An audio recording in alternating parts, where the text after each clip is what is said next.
आज दिल्लीच्या जंतर मंतरवर प्रचंड राडा झालाय। संसदेचं पावसाळी अधिवेशन आजपासून सुरू होतंय, पण संसद सुरू होण्यापूर्वीच दिल्लीच्या रस्त्यांवर पोलीस आणि आंदोलकांमध्ये मोठी खळबळ उडाली आहे। नीट पेपर फुटीच्या विरोधात पुकारलेला संसद मार्च नेमका का रोखण्यात आला, आंदोलकांवर लाठीमार का करावा लागला आणि सोनम वांगचुक यांना पोलिसांनी थेट हॉस्पिटलमध्ये का नेलं, या सर्व गोष्टी आज आपण सविस्तर जाणून घेणार आहोत। नमस्कार, मी काजल, फेरफटका न्यूज मध्ये तुमचं मनपूर्वक स्वागत।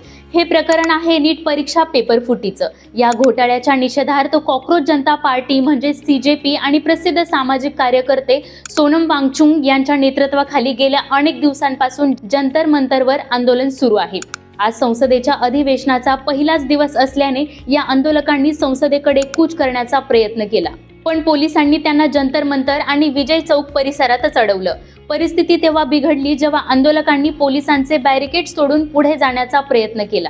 जमावाला पांगवण्यासाठी दिल्ली पोलिसांनी थेट लाठीचार्ज केला आणि अश्रुधुराच्या नळकांड्याही सोडल्या। यामध्ये अनेक तरुण आणि आंदोलक जखमी झाल्याची माहिती समोर येते। संपूर्ण परिसराला जणू छावणीचं स्वरूपच आलं होतं। या आंदोलनाला पाठिंबा देण्यासाठी आम आदमी पार्टीचे नेते आतिशी सिसोदिया आणि संजय सिंह यांनी घटनास्थळी धाव घेतली। त्यांनी बॅरिकेड्सवरून उड्या मारून आंदोलकांपर्यंत पोहोचण्याचा प्रयत्न केला, पण पोलिसांनी त्यांना ताब्यात घेतलं। दुसरीकडे CJPचे संस्थापक अभिजित दिपके यांनी सोशल मीडियावर एक गंभीर आरोप केलाय।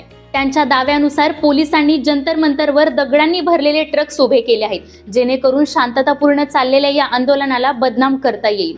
या आंदोलनातील सर्वात मोठी अपडेट म्हणजेच गेल्या 21 दिवसांपासून उपोषणावर बसलेले सोनम वांगचुक यांची प्रकृती अत्यंत खालावली आहे।